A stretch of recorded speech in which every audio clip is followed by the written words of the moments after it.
Hello everyone, let's start our new topic basis of classification in animal kingdom। तो सबसे पहले इसमें जो टॉपिक आता है वो हैबिटेट।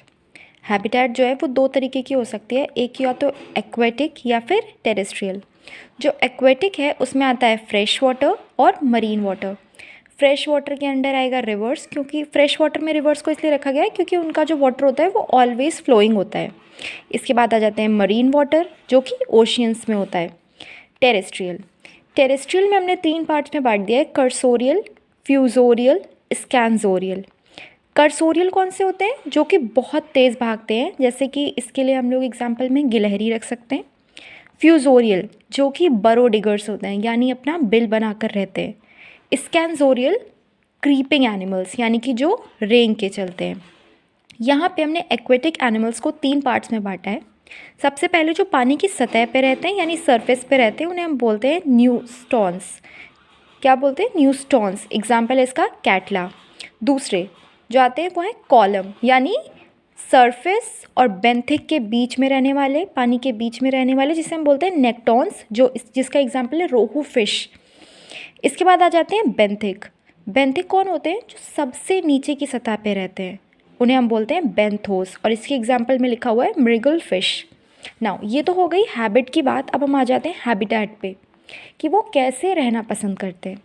हैबिटेट में सबसे पहले है कॉलोनियल, यानी झुंड में रहते हैं। सबसे अच्छा एग्जाम्पल अगर आपके माइंड में आएगा इसका तो वो होगा हनी बीज, जो कि झुंड बना के चलती है।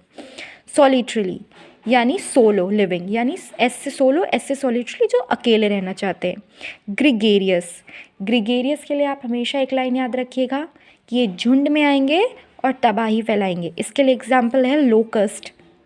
क्या है? लोकस्ट, टिड्डे, जो कि खेतों में आके ख़राब करके जाते हैं। फिर आ जाते हैं अर्बोरियल, वृक्षवासी, जो कि ट्रीज़ पे रहते हैं लाइक मंकीज़। फिर आ जाते हैं एरियल। एरियल कौन से हैं? जो अपना ज़्यादा से ज़्यादा समय फ्लाइट में यानी उड़ने में व्यतीत करते हैं, उन्हें बोलते हैं बर्ड्स। नेक्स्ट आ जाते हैं लेवल ऑफ ऑर्गेनाइजेशन पे। एक चीज़ है कि लेवल ऑफ ऑर्गेनाइजेशन कैसे बढ़ता है। सबसे पहले होता है एक सेल, फिर हम सेल के बाद आ जाते हैं बहुत सारे, 2-3 सेल मिल गए एक तरीके के तो बन गया टिश्यू। टिश्यू से एक बड़ा सा ऑर्गन, फिर ऑर्गन से 2-3 ऑर्गन सिस्टम। यही सिस्टम चलता है। सबसे पहले सेल, टिश्यू, ऑर्गन और फिर ऑर्गन सिस्टम। तो अगर एक सेल काम कर रहा होगा, तो इसे ही सारा काम करना पड़ेगा। लेकिन अगर हमने काम को कई जगहों में, कई सेल्स में बांट दिया तो हमारा जो लेबर का डिवीजन है वो हो जाएगा। यानी एक सेल को ज़्यादा काम नहीं करना पड़ेगा और एक जैसे बहुत से सेलों को एक ही काम दिया जा सकता है, जो कि बड़े आराम से हो सकता है।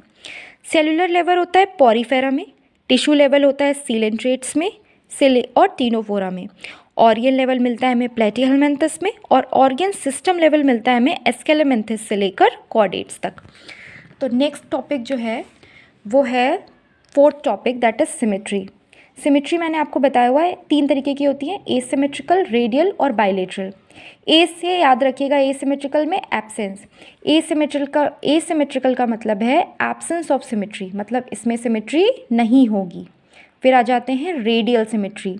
रेडियल सिमेट्री की सबसे अच्छी बात ये होती है कि आपने मान लीजिए एक स्टार फिश ली, ठीक है, इसको आप चाहे ऐसे काटिए, चाहे ऐसे काटिए, चाहे ऐसे काटिए, मतलब अगर आप सेंटर से उसे काटेंगे तो वो आपको इक्वल हाफ सी देगी। तो ये आ जाता है रेडियल सिमेट्री में।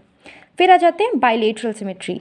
बाइलेटरल सिमेट्री क्या होते हैं? Only one plane passing gives two equal halves. जैसे कि हम सिर्फ एक सेंटर का पार्ट ही आपको काट के दो इक्वल हाफ दे सकता है, सिर्फ एक लाइन पास करके। ये आ जाती है बाइलेटरल। तो हमारी तीन सिमेट्री हो गई, एसिमेट्रिकल, रेडियल और बाइलेटरल। फिर आ जाते हैं हम जर्म लेयर्स में। जर्म्स लेयर क्या होती हैं? जाइगोट। जाइगोट कैसे बनता है? जब आपका स्पर्म और ओवा मिलके जाइगोट बनाता है। जाइगोट के बाद बनता है मोरोला, मोरोला स्टेज, फिर ब्लास्टोला, फिर बनता है गैस्ट्रोला। तो अब आप याद रखिएगा, जी से गैस्ट्रोला और जी से जर्म लेयर्स। तो गैस्ट्रोला स्टेज में ही बनती हैं जर्म लेयर्स। तो इसकी जो ये बाहर वाली लेयर होगी ना, इसे हम बोलेंगे, ये जो बाहर वाली लेयर हो जाएगी ये हो जाएगी आपकी एक्टोडर्म, और ये जो अंदर की लेयर होगी इसे हम बोलेंगे एंडोडर्म। ठीक, ये हो जाएगी आपकी एंडोडर्म। बीच में होता है ये ब्लास्टोपोर लिप, जहाँ से सेल्स एंटर करते हैं और एंडोडर्म बनाते हैं। तो दो चीज़ें आती है जर्म लेयर्स में भी, एक होता है डिप्लोब्लास्टिक, एक होता है ट्रिप्लोब्लास्टिक। डिप्लोब्लास्टिक में क्या होता है, दो जर्म लेयर्स होती हैं, एक्टोडर्म होती है और एंडोडर्म होती है, और इन दोनों के बीच में मीजोग्लिया होता है। ठीक है, इन दोनों के बीच में मीजोग्लिया होता है, स्टिकी सा सब्सटेंस होता है। अभी किस में मिलता है, सीलेंट्रेटा में और टीनोफोरा में। पॉरीफेरा में यही डिप्लोब्लास्टिक रिड्यूस्ड होते हैं। हाँ, तो नेक्स्ट पार्ट पे आ जाते हैं हम, ट्रिप्लोब्लास्टिक क्या होता है। ट्रिप्लोब्लास्टिक में 3 जर्म लेयर्स आ जाती हैं, एक्टोडर्म, मीजोडर्म, एंडोडर्म। ये जो मीजोग्लिया थी, जो स्टिकी सब्सटेंस था, यही जाके चेंज होकर मीजोडर्म बना लेता है। और ये कहाँ से कहाँ तक मिलेगा, प्लेटीहेलमिन्थस से लेके कॉर्डेट्स तक फिर यही मिलता है, ट्रिप्लोब्लास्टिक लेयर आ जाती है।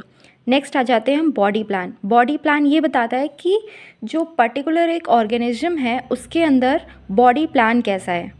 ठीक है, बॉडी प्लान क्या होता है, जब हम इजेशन करते हैं यानी किसी चीज़ को खाते हैं, इंजेशन करते हैं, और इजेशन तक लेके उसकी जो प्रोसेस है, मतलब खाना खाने से लेके उसको बाहर करने तक की जो प्रोसेस है, उससे हम बॉडी प्लान का पता लगाते हैं। सबसे पहला है ब्लाइंड सैक बॉडी प्लान, दूसरा है ट्यूब विद इन ट्यूब।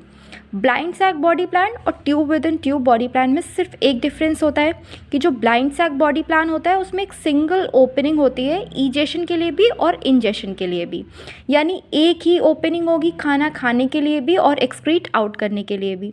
ये किस में मिलेगा, सीलेंट्रेट्स में, टीनोफोरा और प्लेटीहेलमिन्थस में। फिर आ जाते हैं ट्यूब विद इन ट्यूब में। इसमें 2 ओपनिंग्स होती हैं, जैसे हमारे पास होती है माउथ और एनस, यानी different openings for ingestion and egestion. Now let's move to the next topic. अब ये जो tube within tube system था, इन्होंने 2 पार्ट्स में डिवाइड कर दिया, एक प्रोटोस्टोमेट्स और एक ड्यूटेरोस्टोमेट्स। तो देखो, इसको प्रोटोस्टोमेट्स को याद करने का तरीका है पी से प्रोटोस्टोमेट्स, पी से पहले, यानी इसमें, और स्टोमेट्स का मतलब क्या होता है, माउथ। तो पहले इसमें माउथ बनेगा, यानी जो ब्लास्टोपोर है वो किस में डेवलप होगा, माउथ में। और इसी का उल्टा ड्यूटेरोस्टोमेट्स में होता है, इसमें पहले एनस बनेगा, यानी जो ब्लास्टोपोर है वो एनस में डेवलप हो जाएगा। प्रोटोस्टोमेट्स किस में मिलेगा, एनालिड्स, ऑर्थोपोड्स और मोलस्का में। ड्यूटेरोस्टोमेट्स मिलेगा इकाइनोडर्म्स, हेमिकॉर्डेट्स और कॉर्डेट्स में। Now let's come on to next topic, that is coelom. Coelom क्या होता है, सीलोम एक स्पेस प्रोवाइड करता है लार्ज और लॉन्ग ऑर्गेन्स को रखने के लिए। अब ये जो है, ये एक तरीके से शॉक एब्जॉर्बर की तरह काम करता है, यानी कि ऐसा नहीं होता हमारे साथ कभी भी कि हमें कोई चीज़ आके हिट करे तो वो डायरेक्टली हमारे ऑर्गेन्स को हिट कर जाए या उन्हें कुछ डैमेज हो जाए। तो इसलिए ये एज अ शॉक एब्जॉर्बर काम करती है सीलोम। बीच में जो होती है ये हमारी एलिमेंट्री कैनाल होती है, और इसके अगल बगल जो ये सब है, ये एक तरीके से शॉक एब्जॉर्बर के काम करती हैं, और इन्हीं को हम सीलोम कहते हैं।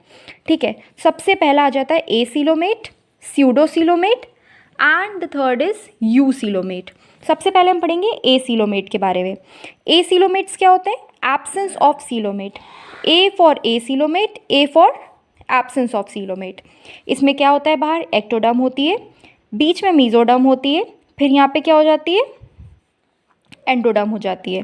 अंदर की साइड एंडोडर्म, बाहर की साइड एक्टोडर्म, बीच में मीजोडर्म, और ये जो है हमारा ल्यूमेन ऑफ एलिमेंट्री कैनाल है। Mostly this is found in 2D organisms. किसमें, 2D ऑर्गेनिज्म जो बिल्कुल फ्लैट होते हैं, लाइक दिस, ये जो पेपर की तरह के जो फ्लैट होते हैं, और इन्हीं फ्लैट बॉल्स को हम प्लेटीहेलमिन्थस कहते हैं। नेक्स्ट आ जाते हैं स्यूडोसीलोमेट्स। स्यूडोसीलोमेट्स क्या होते हैं, स्यूडो मीन्स फॉल्स और सीलोमेट्स मीन सीलोम। तो इसमें होता है फॉल सीलोम, यानी इसमें जो मीजोडर्म्स होते हैं वो पाउचेस के फॉर्म में होते हैं। ठीक है, किस तरीके से होते हैं, पाउचेस के फॉर्म में, और ये इसका सिर्फ एक ही फाइलम होता है, एस्केलेमेंथस में मिलते हैं। नेक्स्ट आ जाते हैं यूसीलोमेट्स। यू माने is equals to true, eu माने ट्रू सीलोमेट्स। नाउ अब इसमें क्या होता है, बाहर वाली लेयर एक्टोडर्म, नेक्स्ट होते हैं यूसीलोमेट। यूसीलोमेट्स क्या होते हैं, ट्रू सीलोमेट्स। बाहर वाली एक्टोडर्म, एक्टोडर्म के बाद मीजोडर्म, मीजोडर्म के बाद फिर से यहाँ पे मीजोडर्म, फिर उसके बाद एंडोडर्म, और बीच में क्या होता है, ये हमारा ल्यूमेन आ जाता है, बीच में आ जाता है ल्यूमेन। और ये जो छोटी छोटी डॉट्स दिख रही हैं ये बॉडी कैविटी की मेजेंट्रीज होती हैं। अब आपने बहुत बार पढ़ा होगा पैरिटल पेरिटोनियम और विसरल पेरिटोनियम। तो अब आपको सबसे इंपॉर्टेंट बता दें, अगर एक्टोडर्म और मीजोडर्म मिला के क्या बनाएंगे, पैरिटल पेरिटोनियम। मीजोडर्म और एंडोडर्म मिलके बनाएंगे विसरल पेरिटोनियम। जो बीच का पार्ट है ये हमारा है ट्रू, यहाँ पे ट्रूसिलोम। ट्रूसिलोम के बाद आ जाते हैं ये शाइजोसिलोम पे। शाइजोसिलोम और एंट्रोसिलोम दो तरीके के यूसिलोमेट जो होते हैं। अब ये दो पार्ट्स में डिवाइड हो गए, एंट्रोसिलोम और शाइजोसिलोम। एस से याद रखना शाइजो, एस से याद रखना स्प्लिटिंग ऑफ मीजोडर्म्स। वन लाइनर इसका क्वेश्चन आएगा कि शाइजोसिलोम क्या होते हैं। ये जो होती है स्प्लिटिंग ऑफ मीजोडर्म से बनती है, और इसका जो एक ट्रिक है याद करने का वो है स्वीट आर्म। ठीक है, एस से शाइजोसिलोम, और इसके एग्जाम्पल्स क्या हो गए, एनालिड्स, ऑर्थोपोड्स और मोलस्का, AAM। फिर आ जाते हैं एंट्रोसिलोम। एंट्रोसिलोम में क्या होता है, ये कैसे बनते हैं, एम्ब्रियोनिक गट पाउचेस से बनते हैं। ये किस में मिलेंगे, इकाइनोडर्म्स, हेमिकॉर्डेट्स और कॉर्डेट्स में। नेक्स्ट आ जाते हैं सेगमेंटेशन। सेगमेंटेशन को हम मेटामेरिज्म में भी बोलते हैं। इसका मतलब क्या है सेगमेंटेशन का, जितने भी आपको सेगमेंटेशन बाहर दिख रहे हैं उतने ही अंदर भी हों। ठीक है, और जैसे इस सेगमेंट में अगर किडनी है तो इसमें भी किडनी हो, इसमें भी किडनी हो, इसमें भी किडनी हो। एक एग्जाम्पल के लिए बता रहे हैं कि हर सेगमेंट में सेम चीज़ हो, सेम रिपीटेड आपके ऑर्गन्स होने चाहिए, और जैसा बाहर का डिमार्केशन है इंटरनल डिमार्केशन भी सेम होना चाहिए। तो लिखा है also known as metamerism, external demarcation is equals to internal demarcation.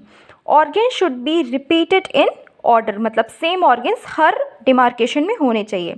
You metamerism यानी ट्रू सेगमेंटेशन, ये किस में मिलेगा, एनालिड्स, ऑर्थोपोड्स और कॉर्डेट्स।